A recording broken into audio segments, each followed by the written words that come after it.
kids. Mrs. Lopez here, checking in. All right, so we're starting a new book, Fudge-O-Mania by Judy Blume. So this first video will be chapters 1, 2, and 3 because the chapters are really short. Okay, so chapter 1 of Fudge-O-Mania. Who's the lucky bride? Guess what, Pete? My brother Fudge said. I'm getting married tomorrow. I looked up for my baseball cards. Isn't this kind of sudden? I asked, since Fudge is only 5. No, he said. Well, who's the lucky bride? Sheila Tubman. I hit the floor, pretending to have fainted dead away. I did a good job of it because Fudge started shaking me, shouting, "Get up, Pete!" What's with this Pete business, I thought. Ever since he could talk, he's called me Peta. Then Tootsie, my sister, who's just a year and a half, danced around me singing, "Up, Pete, up!" Next, Mom was beside me saying, "Peter, what happened? Are you all right?" I told him I was getting married, Fudge said, and he just fell over. I fell over when you told me who you were marrying, I said. Who are you marrying, Fudge? Mom asked, as if we were seriously discussing his wedding. Sheila Tubman, Fudge said. Don't say that name around me, I told him, or I'll faint again. Speaking of Sheila Tubman, Mom began, but I didn't wait for her to finish. You're making me feel very sick, I warned. Really, Peter? Mom said. Aren't you overdoing it? I clutched my stomach and moaned, but Mom went right on talking. Buzz Tubman is the one who told us about the house in Maine. M-A-I-N-E spells Maine, Fudge sang. Mom looked at him, but didn't even pause. And this house is right next to the place they've rented for their vacation, she told me. I'm missing something here, I said. What house? What vacation? Remember we decided to go away for a few weeks in August? Yeah, so we got a great deal on a house in Maine. And the Tubmans are going to be next door? I couldn't believe this. Sheila Tubman next door for 2 whole weeks? 3, Mom said. I fell back flat on the floor. He did it again, Mom, Fudge said. He's just pretending, Mom told Fudge. He's just being very silly. So I don't have to marry Sheila tomorrow, Fudge said. I'll marry her in Maine. That makes more sense, Mom said. In Maine, you can have a nice wedding under the trees. Under the trees, Fudge said. Tease, Tootsie said, throwing a handful of gummy bears in my face. And that's how it all began. Chapter 2, Pete and Farley. That night, we went to Tico Taco for supper. I wasn't very hungry. The idea of spending 3 weeks next door to Sheila Tubman was enough to take away my appetite. I wish the Tubmans would move to another planet. But until that happens, there's no way to avoid Sheila. She lives in our apartment building. We go to the same school. I kind of groaned and Dad looked at me. What is it, Peter? Sheila Tubman, I said. What about her? Dad said. We're getting married, Fudge said, his mouth full of chicken and taco shell. I'm not talking about your wedding, I said. I'm talking about spending 3 weeks in Maine next door to the Tubmans.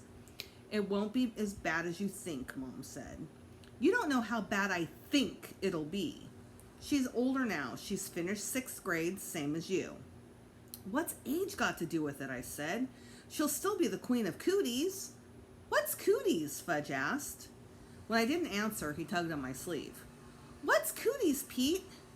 Since when am I Pete? I said, shaking him off. Since today, he said. Well, I prefer Peter, if you don't mind. Pete is a better name for a big brother. And Farley is a better name for a little brother.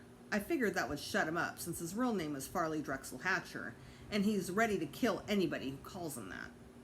Don't call me Farley, he said. Then he let it really go and yelled, I'm Fudge! The waiter, who heard him from across the room, came over to our table and said, Sorry, we don't have any tonight, but we do have mud pie, which is almost the same thing. Dad had to explain that we weren't talking about dessert, and Mom added, we never eat dessert until we finish our main courses. Oh, the waiter said. But before he had a chance to go away, Fudge looked up at him and said, Do you have cooties? Cooties? The waiter asked. For dessert? He looked confused, especially when Tootsie banged her spoon against the tray of her baby seat and sang, "Cootie, cootie." I could tell Fudge was about to ask the same question again, but before he had a chance, I clamped my hand over his mouth. Then Dad told the waiter we didn't need anything else right now. The waiter walked away shaking his head, and I took my hand away from Fudge's mouth. As soon as I did, he was back in business. "What's cooties?" This time the people at the next table looked over at us. "They're like nits," Mom told him quietly. "What's nits?" Fudge asked. "Head lice," Dad said almost in a whisper. "Head mice?" Fudge asked. "Not mice, turkey brain," I told him. "Lice. Little creepy crawly bugs that live in hair." I snapped my fingernails at his head the way Sheila Tubman used to do to me. Fudge yelled, "I don't want creepy crawly bugs in my hair." Now everyone in the restaurant looked over at us. "That's enough, Peter," Dad said. "Well, he's the one who wanted to know." "That's enough," Mom said. It came out sounding like enough, which got Tootsie going. Tootsie shrieked, banging her spoon. This is the way it's going to be all summer. I thought, only worse. But I put down my taco and said, maybe I should just go to camp in August. Dad got this really serious look on his face. "We don't have the money this year, Peter. We wouldn't be going away at all if it weren't for Grandma, who's paying more than her share. But if you want, you can bring a friend," Mom said. "A friend?" I asked. "You mean like Jimmy Fargo?"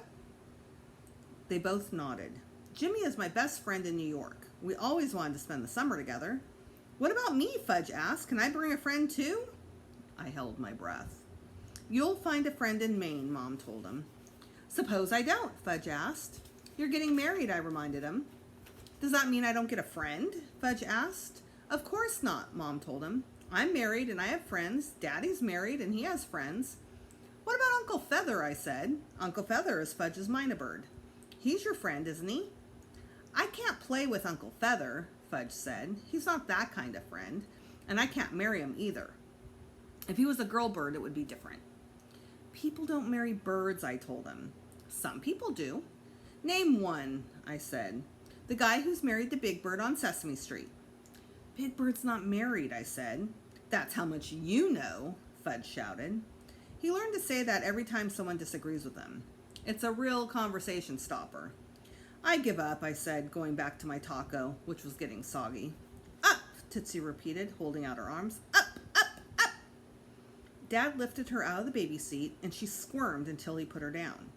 Then she took off, toddling through the restaurant, stopping at every table. Fudge scrambled off his chair and ran after her. Eating out with my family is not exactly relaxing.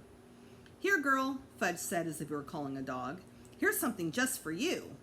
He lured her back to the table and dropped some of his taco on her tray. "Yum," he said to her. "Yum, yum, yum."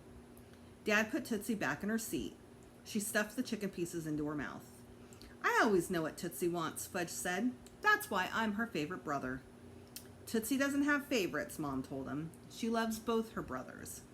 "But she loves me best," Fudge said. Then he looked at me and laughed. When he did, half the food in his mouth wound up on my shirt. I called Jimmy Fargo as soon as we got home. I asked him to come to Maine with us. 3 weeks next door to Sheila Tubman? The houses are really far apart, I said. Nobody told me this, but I was hoping it was true. You won't even be able to see her house. There'll probably be a forest separating us.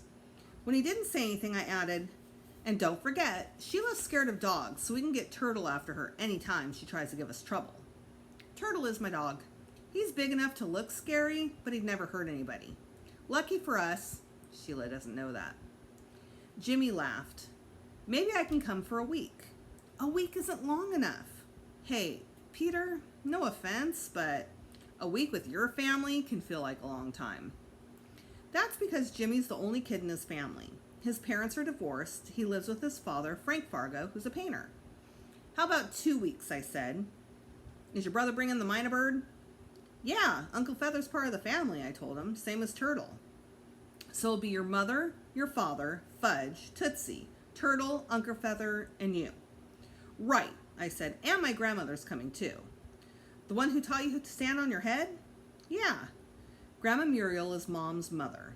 She ran a gymnastics camp before she retired. Think she could teach me? Jimmy asked. Maybe, I said. I'll talk to my father, Jimmy said. I'll let you know tomorrow. He called back the next morning. Mr. Fargo liked the idea of Maine. He liked it so much, he said he'd drive Jimmy up and camp out in the area himself. That's great, I said. Maybe 3 weeks in Maine wouldn't be as bad as I thought. Chapter 3, the most disgusting of them all. It took 10 hours to drive to Southwest Harbor, Maine. 10 hours in the back seat of an old Blazer with Fudge, Tootsie, Turtle, and Uncle Feather, who wouldn't shut up. Some minor birds don't talk at all, but Uncle Feather's not one of them.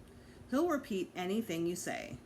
Finally, I dropped the cover over his cage, hoping he'd think it was nighttime. Go to sleep, stupid, I told him. Stupid is one of his favorite words. But that didn't work either. Go to sleep, stupid, he chanted, until even Turtle lost patience and started barking.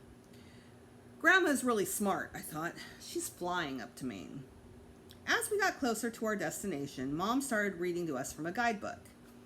Southwest Harbor is on an island called Mount Desert. She pronounced it desert. Ice cream, cookies, brownies, pudding, Fudge sang. Mom just kept on reading. I don't know why she thinks Fudge pays any attention to her lectures on history. He hears only what he wants to hear. Everyone else goes right by him. Everything else goes right by him. Founded in 1905, the town of Southwest Harbor. You call this a town, I thought, as we drove through it. There was one street with a couple of shops, and that was about it. But I could tell Mom was really excited. She put down her guidebook and smiled at my father. Oh, it's so quaint, she said. Isn't it quaint, Warren?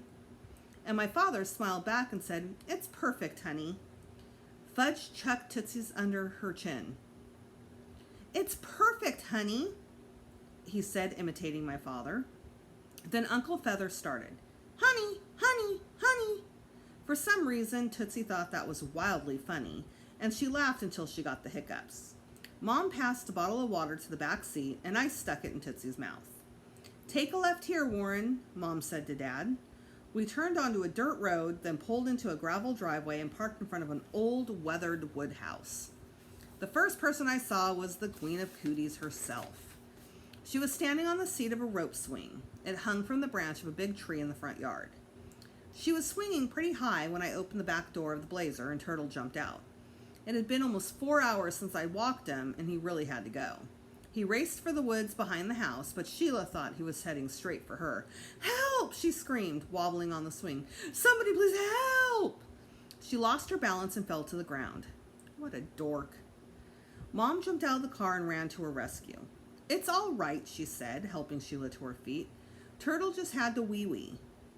How could Mom have used such an embarrassing expression? By then, Mr. and Mrs. Tubman, who had also heard Sheila's screams, came running out of the house. Are you okay, Mrs. Tubman asked Sheila. I'm fine, Sheila said, brushing herself off. It was just that disgusting dog. Before I had the chance to tell her who was really disgusting, a man with white hair called, Lemonade! We all headed for the house and gathered around the table on the porch. I'm Buzz Tubman's father, the white-haired man said. He poured each of us a glass of lemonade.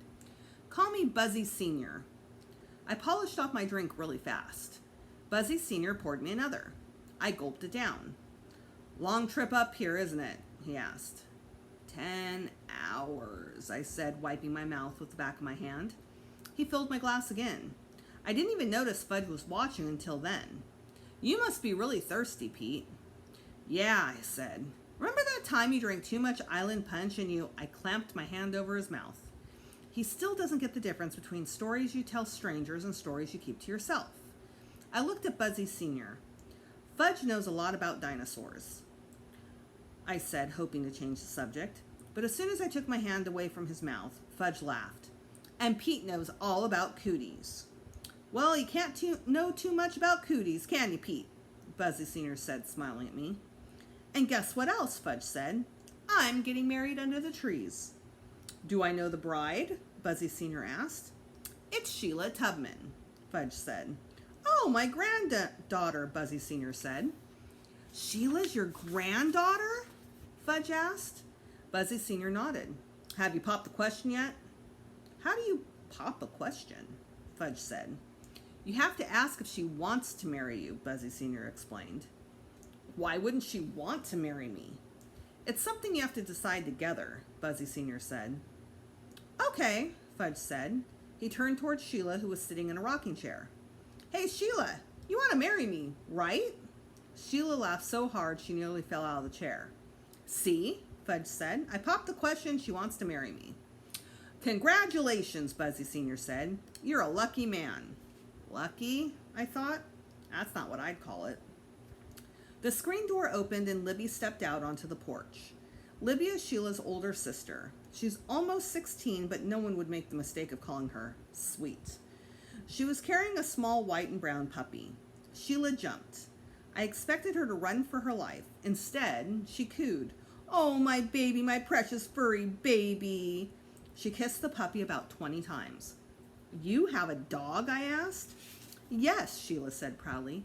Her name is Jake, and we just got her. Isn't she adorable? I thought you were afraid of dogs. She is, Libby said. I'm not afraid of Jake.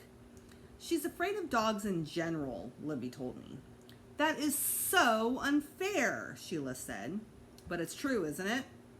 Libby asked her in her most obnoxious voice. I just don't like big, smelly, disgusting dogs, Sheila said, looking directly at me. Are you calling my dog smelly and disgusting? I asked. Sheila folded her arms and smiled. Turtle is the most disgusting dog ever born. You want to see disgusting? Look in the mirror, I told her. You want to smell disgusting? Smell yourself. Are you two going to argue for 3 weeks? Libby asked, because that could get to be real bore. You're right, I said. So why don't you just tell me where our house is, and that'll be the end of it. This is your house, Sheila said. I thought this was your house. It's 2 houses, but they're connected. What do you mean connected? I asked. Didn't you learn anything in 6th grade, Peter? Connected means attached, joined together. I know what the word means, I told her. Don't worry, Sheila said. There's an inside door that separates your house from ours. An inside door? I thought. How am I going to explain this to Jimmy Fargo? I promised him a forest between our houses, not an inside door. Suddenly, we heard a rustling sound, and a minute later, Turtle came tearing out of the woods. A terrible smell followed him. I mean, really bad. Ew, Sheila said, holding her nose. What's that smell? It's thick, Dad said, holding his. Turtle has been sprayed by a skunk. Oh no, Mom said. She held her nose too. Not a skunk. They all sounded as if they had the worst colds. I would have laughed, except for the smell. It was so strong, I had to hold my nose too, just like the rest of them. This is nauseating for words, Libby said, grabbing Jake and running back into the house. Do something, Peter, Sheila yelled. What am I supposed to do? He's your dog, isn't he?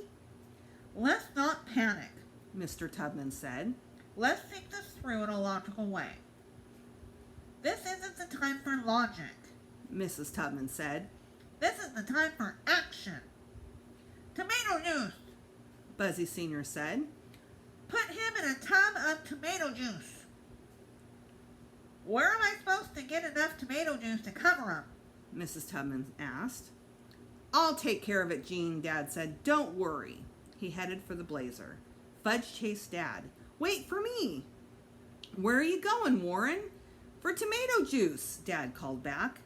All this time, Turtle was rolling over and over in the grass, trying to get rid of the awful smell. He knew he was in big trouble. I always knew your dog was the smelliest dog in the world, Sheila said, and this proved it. For once, I had to agree. And that's the end of chapter 3. Stay tuned for the next video, which will have chapters 4 and 5. Bye, you guys.